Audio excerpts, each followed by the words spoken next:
हम इस वक्त नेपाल के धनगढ़ी के हिमालय का जो दफ्तर है वहाँ पर मौजूद हैं और इस दफ्तर की जो तस्वीर है वो देखिए तो पूरी की पूरी जो तस्वीर है यहाँ पर आगजनी जो है कल हुई है, पर युवाओं में जो रोष था उन्होंने अपना जो एक तरीके से कहा जा सकता है कि जो एक लंबे समय से जो उनकी सरकार से मांग थी उन मांगों के खिलाफ जब चीज़ें नहीं हुई, उन मांगों के साथ साथ जब चीज़ें नहीं हुई मांगों के हिसाब से, उसके बाद जल्दी सड़कों पर उतरे और ये तस्वीरें देखने को मिली। एक युवा साथी हमारे साथ हैं, क्या नाम भाई आपका? मेरा नाम सगल से। कहाँ के रहने वाले हो आप? हम इधर धनगढ़ी में। कल क्या हुआ धनगढ़ी में? धनगढ़ी में सब आक्रोशित हुए थे। हाँ। सब युवा, क्योंकि हमको वो पार्टी सार्टी के लिए कोई लेना देना नहीं। हाँ। लेकिन करप्शन एकदम ऊपर चरम सीमा पर रह गया था, इसलिए ये आवश्यक भी था। इसलिए मतलब युवा जो हुआ वो जरूरी था, देश के युवाओं के भविष्य के लिए जरूरी था। अब ये लगता है कि क्योंकि जो आपकी बड़ी मांग थी प्रधानमंत्री का जो इस्तीफा वो हो गया, अभी आप लोग क्या नेतृत्व, नया नेतृत्व क्या देख रहे हैं आप लोग, और कैसा आप चाहते हैं कि नेपाल किसके हाथ में जाए जिससे नेपाल मजबूत हो? नेपाल एक बहुत बढ़िया लीडरशिप चाहिए, नेपाल को एक बढ़िया लीडरशिप चाहिए।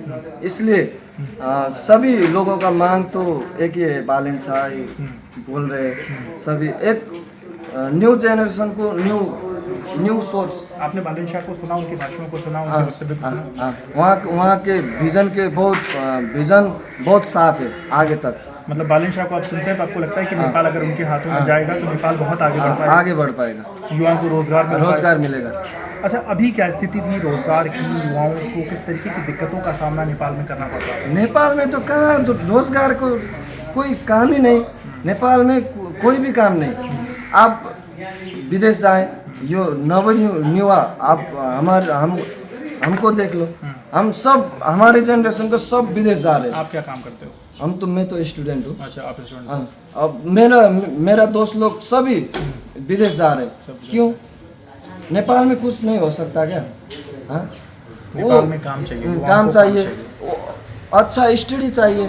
स्टडी भी नेपाल में अच्छा स्टडी होगा तो उसके बाद पढ़ने के लिए यहाँ के युवाओं को बाहर नहीं जाना चाहिए। अच्छा, ये जो हिमालय का दफ्तर है यहाँ पर भी आगजनी हुई, यहाँ के भी इस पार्टी के जो तमाम नेता, आपको लगता है कि वो मतलब वो नेताओं के अंदर खोट था और उस कारण खोट था? 100% खोट था, 100% खोट था। क्या करते थे नेता यहाँ के? करप्ट कर रहे थे, करप्ट। क्योंकि हर जगह जाइए आप, नेपाल के किसी भी काम, किसी सरकारी काम करने के लिए भी वहाँ करप्ट होता था। इसलिए करप्शन बहुत ज़्यादा, पैसा हर जगह। आप लाइन में नहीं खड़े तो पैसा फेंक दो, वो काम हो जाएगा। लाइन पे नहीं लगना तो पैसा फेंक दो, काम हो जाएगा। हाँ, वही से बोल रहा था।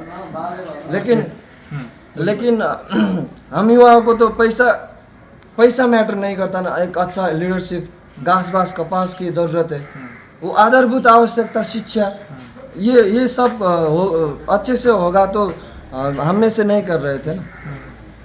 बिल्कुल, तो युवाओं को रोज़गार चाहिए, युवाओं को अच्छी शिक्षा चाहिए, और जब ये मिलेगी तभी युवा कहीं ना कहीं सशक्त हो पाएगा।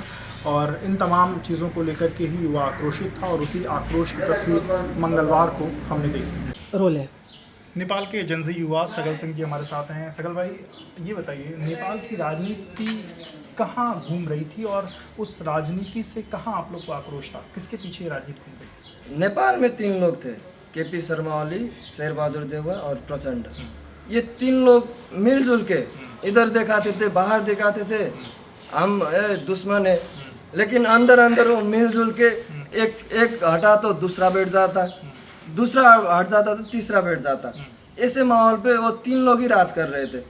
लेकिन हमको तो अच्छी लीडरशिप चाहिए, वो भी अच्छी लीडरशिप करते थे तो हम प्रदर्शन नहीं करते। जनजी युवा को विजन यही था, करप्शन एकदम कम होना चाहिए।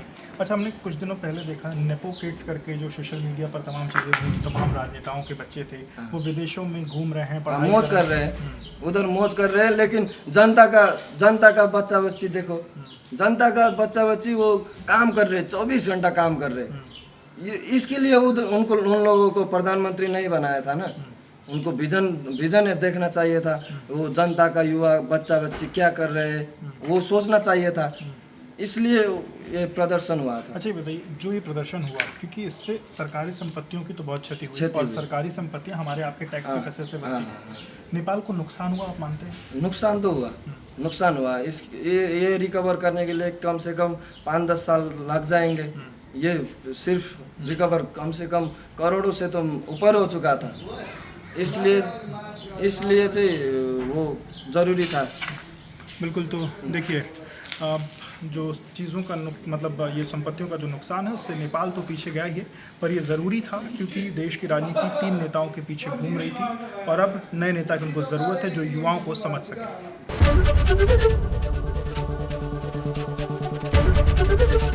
एबीपी गंगा, खबर आपकी, जुबान आपकी।